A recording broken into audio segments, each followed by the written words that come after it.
You are listening to audio from Citizens Church Elmira. You can find more resources and learn more about our church at citizenselmira.ca. Thanks, Mike, for reading that good long passage. Well done. 20 verses. Welcome to everyone, and any guests with us. We're glad that you're here and can join us at Citizens this morning, on this cold morning, fresh morning.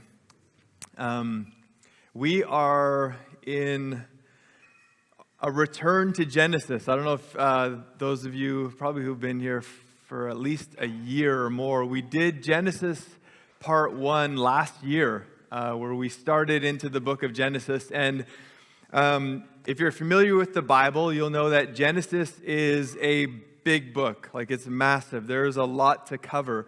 And so we decided to break it into 4 parts to kind of make it, accessible to all of us, and that we wouldn't spend 2 years going through this book all together. So we've kind of spread it out. But Genesis is an extremely important book for believers. It's one that we really need to dwell on and think about carefully and deeply. There's stories in here that are vast and deep, and you'll see in the coming weeks we cover some passages that are like 2 chapters long. This is one story kind of spread out. So they're really deep, they're really long, and they have deep significance for us as believers. Genesis is really the roots of the rest of the Bible that we study, and it's also the roots of the rest of the stories that God is revealing, and all of God's plans and the things that He is pulling together. Genesis itself was written to the nation of Israel as they're freed out of slavery and they're about to head into the promised land. So all the stories related to their entering in, Moses writes down the account of Genesis and all that has gone on, and even some of it is written afterward. But we get this insight and this reminder in many ways. Genesis is kind of like this reminder to the nation of who God is, how He's working in the world around them, and how they can trust in His promises as they're about to head into something new and into uncharted territories for them as a nation. And those are some of the very same reasons why Genesis is so important for us as believers. We are not entering in and taking any land, but we are living, we are breathing men and women who are interacting with this world, and we too need reminders of who God is, what His character is like, what His nature is like as He deals with people and He deals with us in this world, and then ultimately, what are the promises that God makes to us? And maybe the important question that we regularly need answered is, will He keep them? Is He going to come through on His end when I'm going through this or that circumstance?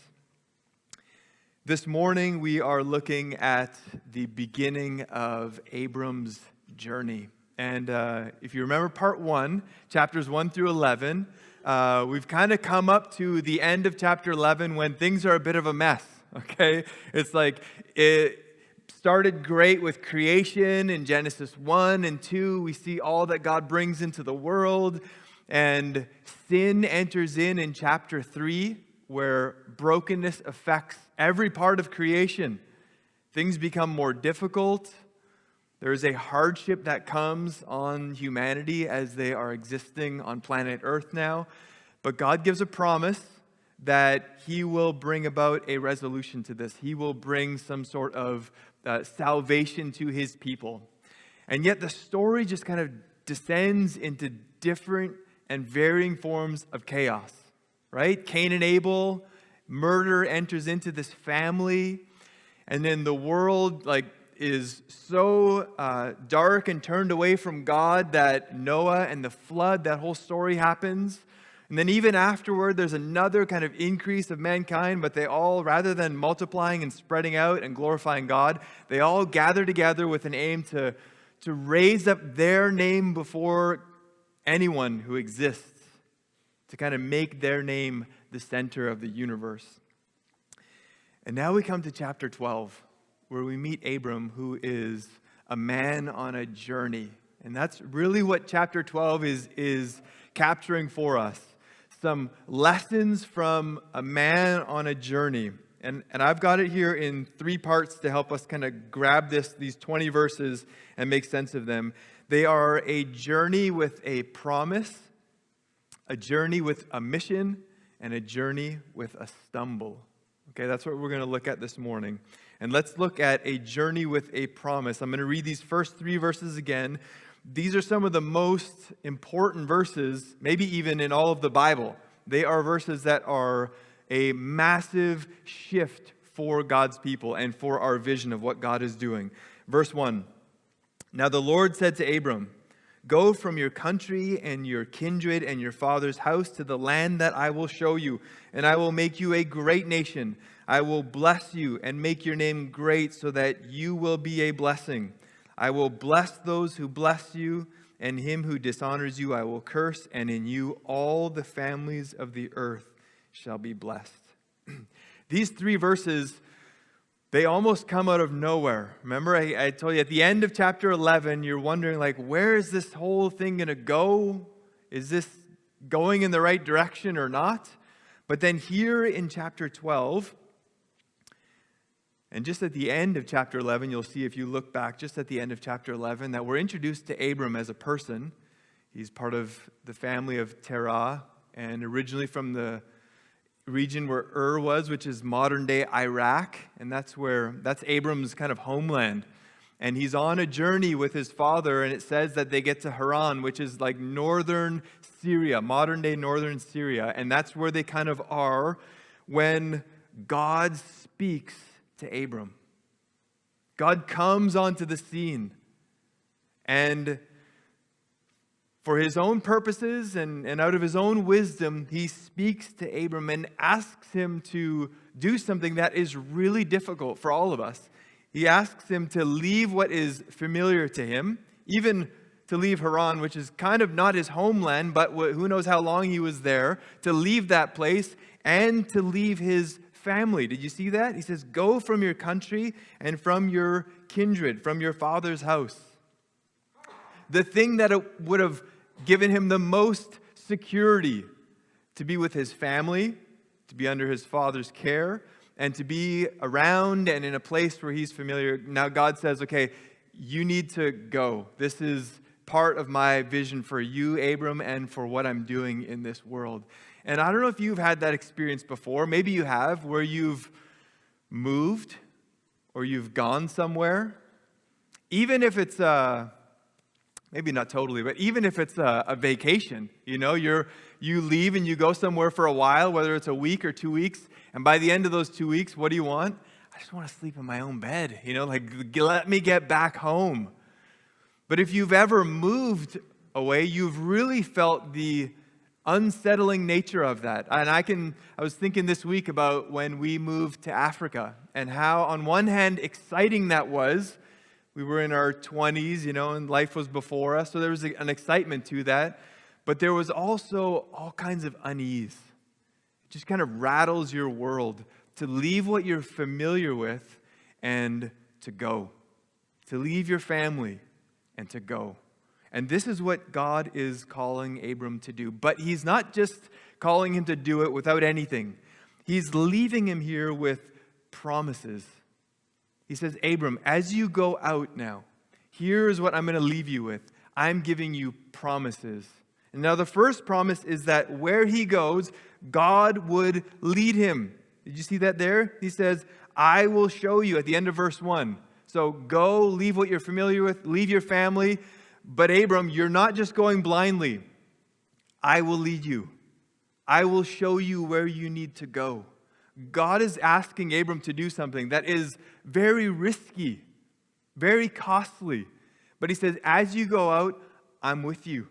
I'm going to lead you. I'm going to point you in the right direction. When you're wondering where to go, God promises that he will lead Abram. But then he says, not only will I lead you, but I am going to bless you. And you probably would have seen that there a number of times in verse 3, in verse 2, that God promises blessing. Now, these blessings kind of fit into two categories.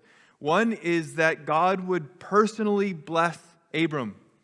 So God would make his name great, and he would make a great nation out of him. What a blessing. God says to Abram, this is part of what I'm going to give to you. As you go out on this journey, your name is going to increase. People will know you. They'll say, man, Abram. And from you, a nation will be created. And it's going to be a great nation. And God promises this to him when there are no kids in Abram's family. There's no people that he's with other than like a few family members like Lot you'll see in the story. But we sit on this side of history when we can look back and see a nation of Israel. And we can look back and we can know that, man, the name Abraham today is super well known. All these things have actually come to be. But here is the beginning of it. Here's the start of it. And God says, I am going to make your name great, and I am going to make a great nation of you. But he doesn't stop there. He says, not only am I going to personally bless you, but then he includes in here this blessing which is for all people. So it's partially for Abram as he's setting out on his journey, but it's also for all the world afterward. And I'm not sure how Abram would have taken this in, that somehow he was part of a blessing that would be for all people. It says there that there's going to be a reciprocal nature of where there's blessing given, blessing will be received, and where curse or dishonor is given, curses will be given. And so we'll see that later in Genesis as it kind of plays out even in the life of Abram. But then we see here that he says part of the promise is that all the peoples will be blessed through you. There'll be a blessing that is accessible to all the peoples around the world. Now, this word blessing, because blessing can be understood in many different ways, but this word blessing here, its root is barak, which means, one way of putting it would be like the blessing of feeling deep fulfillment. Deep fulfillment. So maybe the first response is blessing is an accumulation of things. Maybe it's something I get, or maybe it's something I can kind of hang on to. That's not what God is primarily talking about here. He is talking about a blessing that is deep, a satisfaction of the soul, something that is found only in relationship with God, a depth of relationship, a depth of fulfillment. In the New Testament, we see as the light of the work of Jesus is shone onto the Old Testament, we can look back and see this blessing that God is promising to Abraham that would bless the world is actually the gospel itself, is the work of Jesus Christ on the cross. Galatians maybe makes it the clearest. There's a number of different scriptures that we could go to, but Galatians says this. In Galatians chapter 3, verse 7, says this, know then that it is those of faith who are the sons of Abraham. And the scripture, foreseeing that God would justify the Gentiles by faith, preached the gospel beforehand to Abraham, saying, in you shall all the nations be blessed. So then, those who are of faith are blessed along with Abraham, the man of faith. You see what Paul is saying there? Part of our justification because of the work of Christ on the cross, part of what we experience is the very blessing that Abraham was promised in Genesis chapter 12. This very deep fulfillment that God is promising to all people is given to us through the gospel, through the work of Jesus Christ. And this is a message, this is part of what chapter 12 is actually giving the nation of Israel and giving us. This is a message for all the world to hear, that their deepest fulfillment is actually meant to be, they were made to be, designed to be fully fulfilled in Jesus Christ, to know him, to experience him in life, and to experience his reality for them. In Revelation chapter 5, when we see kind of the end of history, things are wrapping up, we have this promise again of Jesus and his fulfillment and all that he has done. In Revelation 5:9, it says, "And they sang a new song, saying, 'Worthy are you to take the scroll and to open its seal, for you were slain, and by your blood you ransomed people for God from every tribe and language and people and nation.'"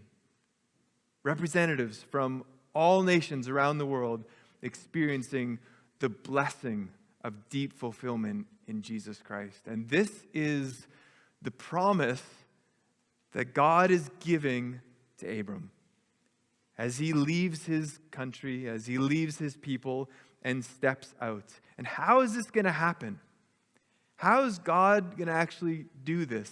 Well, one of the things that God is imparting to Abram from the very beginning in this new relationship with Abram and God is that God is the one who's going to do this, but God invites Abram into it. Did you catch that? God is the one who's going to do all these things, all these promises, all these things that are so much bigger than one person. God is the one who's going to do them, but Abram is invited in. He is invited in to trust God in this process. Derek Kidner puts it this way: Abram must exchange the known for the unknown. Abram has to put it out by faith, live this life now that he's stepping out, he's on a journey, but this is a journey that comes with promises. But the story goes on. It's a journey with promises, but it's also a journey with a mission. Look at verse 4. Verse 4 says this: "So Abram went, as the Lord had told him, and Lot went with him. Abram was 75 years old, and when he departed from Haran, and Abram took Sarai his wife, and Lot his brother's son, and all their possessions that they had gathered, and the people that they had acquired in Haran, and they set out to go to the land of Canaan." Abram goes. He hears the word of the Lord, he hears the promise, and he steps out in faith. He does what is probably the most difficult thing for any of us to do. He just trusts, and he steps out, and he does something. I mean, that's hard for most of us to do, even in small things, like maybe going to a restaurant and trying something new. Maybe you're an adventurous person like that. I'm generally not. I'm like, give me the same thing, but if you go to some sort of, a new restaurant, it's like a scary thing to try to order something different, or to try maybe a new job, or maybe to try something different at home with your schedule. Whatever it is, trying something difficult can be hard to do, can be scary, but eventually we get to it and we do it. Abram here is given this vision. He's told to go, and he goes. He follows God's leading. He trusts in the Lord, and he steps out. In Hebrews chapter 11, it gives us this insight into Abram. It says, "By faith Abraham obeyed, and when he was called to go out to a place that he was to receive as an inheritance, and he went out not knowing where he was going." He left not knowing where he was going. He only had the promises of God. Most likely a verbal or some sort of an insight from God. He was just hanging on to those, and he went out. And it came with a personal cost, whether it was just the fear of leaving or it was saying goodbye to family. It came with a cost, but Abram in chapter 12 was willing to do that. He went out. I think I've mentioned before Francis and Edith Schaeffer. Maybe some of you know the name Francis Schaeffer. He wrote a number of books, and in the 1950s, he started, I think it was their cottage in Switzerland that they had, and there was many travelers who would come through, and he started what would come to be known as L'Abri, this center where hikers and travelers and mystics, people who were just, had philosophical questions, or more specifically, religious questions, they could come and they could just stay there and they could join in. And there was all kinds of people. This is through the 50s and the 60s, hippies walking around, coming in and just experiencing this. And Schaeffer and his wife talk about, and they write extensively about their experience of just like setting out and trying something, believing that God would do it, and in the process, experiencing His provision. But here's what he writes in one of his books about that experience. In about the first 3 years of L'Abri, all our wedding presents were wiped out. Our sheets were torn. Holes were burned in our rugs. Drugs came into our place. People vomited on our rugs. Okay, pretty graphic there. Sure, it is a danger to your family, and you must be careful. But listen to this last line. But have you ever risked it? Have you ever risked it? And this is what Abram is experiencing as he's setting out. He's doing something new. He's trusting in God that His promises would be true without seeing the fruit of them immediately. But he is setting out. And in the process, there's a cost, and there's even a disconnect from what he knew from Haran and from Ur. In Hebrews 11, again, it says this in verse 9. This is part of his experience. By faith, he went out to live in the land of promise, as in a foreign land, living in tents with Isaac and Jacob, heirs with him of the same promise. So here goes Abram out. Yes, I'm trusting in God. I'm stepping out in the promises. And he's a sojourner. He's a traveler. He's living in tents, wandering around. He's not living in a city, in a walled city. He's not living in, something that would have been secure, something that they would have looked at that time and said, okay, this is someone who is established there. They've got it down. He is in tents. He's kind of wandering around. But in the midst of this wandering, he is sacrificing to God, and he is staking his claim that this is the land that God is promising to us. In verse 6, he makes an altar in Shechem, and in verse 8, in the country land between Bethel and Ai, he is also making sacrifices, and he's saying, on this journey, even as I'm a sojourner, I'm in a tent, it maybe doesn't feel as secure as I want it to be, I am trusting in the promises of God. I am worshiping God in the midst of it. And Abram's life, in many ways, is a reflection of our lives. Putting our trust in Jesus and His promises comes with a cost for some of us, comes with a risk. Some of the promises that we hold on to, that we celebrate and that we read about and that we regularly come back to, are promises that are going to be fulfilled in the future. We hang on to them. We hold on to them with greater or lesser strength, right? Within any given week, we hang on to those things. And yet we are in a very similar position. We are, in some cases, spiritual wanderers on this planet, waiting to be in our home. In Colossians 3, the Apostle Paul puts it this way. If then you have been raised with Christ, so the reality of the gospel has touched your life, you've believed in Jesus, you've experienced, in some ways, a new life resurrection already, this new spiritual life. Then he says, seek the things that are above, where Christ is, seated at the right hand of God. Set your minds on things that are above, not on things that are on earth. For you have died, and your life is hidden with Christ in God. When Christ, who is your life, appears, then you also will appear with Him in glory. Paul says, all the realities of the gospel, all the promises, they've all come true in the life of the believer. But many of them will find their fulfillment in the presence of God. And so he says, think about that. Hang on to those promises.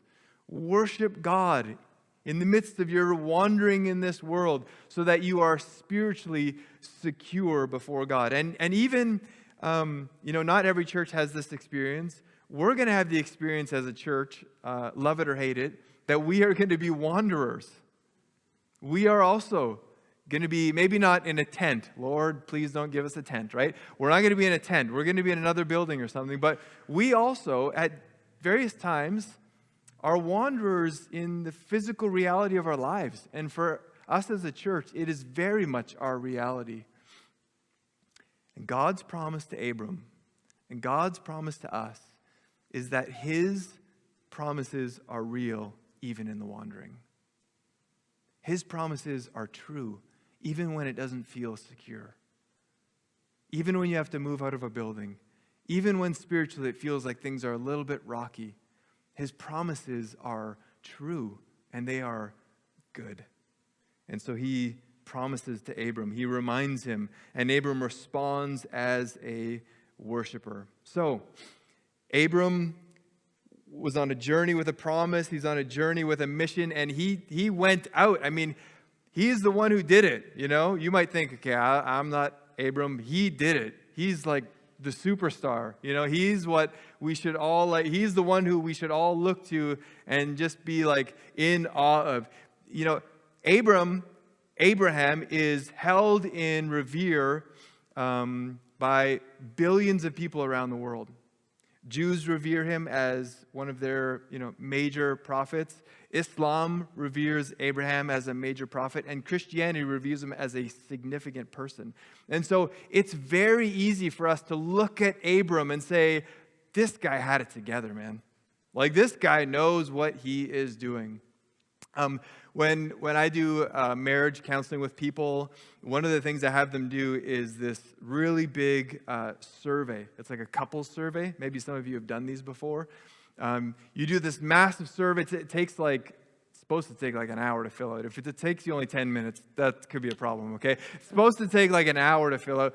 And then they get this report back, and it really gives you a sense of the relationship and, personality and all that kind of stuff.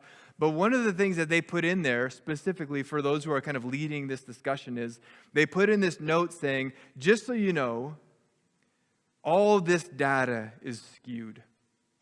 All of this data is kind of off in some ways. Because this couple they usually are, they're madly in love with each other. And they've got what you could call rose-colored glasses, right? Everything is good. No problem is really a problem. Everything will get through. It won't be a problem, okay? And so they're like, this is all skewed. They're seeing this all wrong.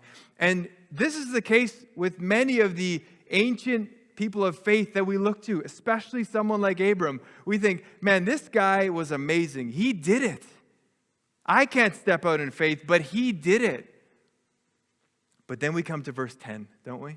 We come to verse 10 where we see that Abram is just a regular person like you and I, who also is flawed and who also makes mistakes and has choices that are presented to him and chooses not just the way of faith, not just the way of spiritual success. He chooses the way that he thinks is best. So here we come to this verses 10 through 20, and I'm not going to read the whole section. Mike just read it for us. But in this section, we've got a couple of things that happen. They're significant. A famine comes into the land, modern-day Israel, and into the Negev region. And so a famine comes into the land, and a famine was a big deal in that time. There's a very great possibility that if you didn't do anything in the midst of the famine, you're going to die or be seriously impoverished for many, many years. And so they head down to Egypt, where there is the Nile, there's fertile ground, there's lots of things growing, there's food. And when they're heading down there, Abram is reminded, that's right, I have a beautiful wife. And I don't know if this was like historically happening, but Abram just knows that his wife is going to be sought after in Egypt. And so he hatches a plan and says, pretend to be my sister, which is kind of a half-truth because there is some relation there. But he says, let's just kind of do this story and we'll both be safe. primarily Abram's thinking, I won't be dead, okay? That's what he's kind of reminding himself of. And so they head down there, and Pharaoh is attracted and tries to take Sarai, and it goes really poorly for him and their household. And Abram ends up being rebuked by Pharaoh. For hatching this scheme to try and save himself. And so here we have Abram stepping out of God's promises. Right? Before, he's in the zone. He's in the promises. He's trusting God and he's stepping out. But then now, famine comes and he leaves the promised land. Fear of his own life rises up and he falls away. Derek Kidner again writes this. He says, here, at the first touch of hunger, fear, and riches, the vision was lost and the whole enterprise hazarded. It would take plagues to restore Sarai to her destiny and deportation to get Abram back to Canaan. Abram's temptation was something that we face all the time, and it's this: to go God's way or to go my own way. When the pressure comes on, when some sort of moment of difficulty, whatever it is, hardship through choices that I make, that we make, that you make, or difficulty of circumstances that come into our lives that are outside of our control, we are constantly left with this moment to go God's way or to go my way. And I'm not sure what it would be in your life.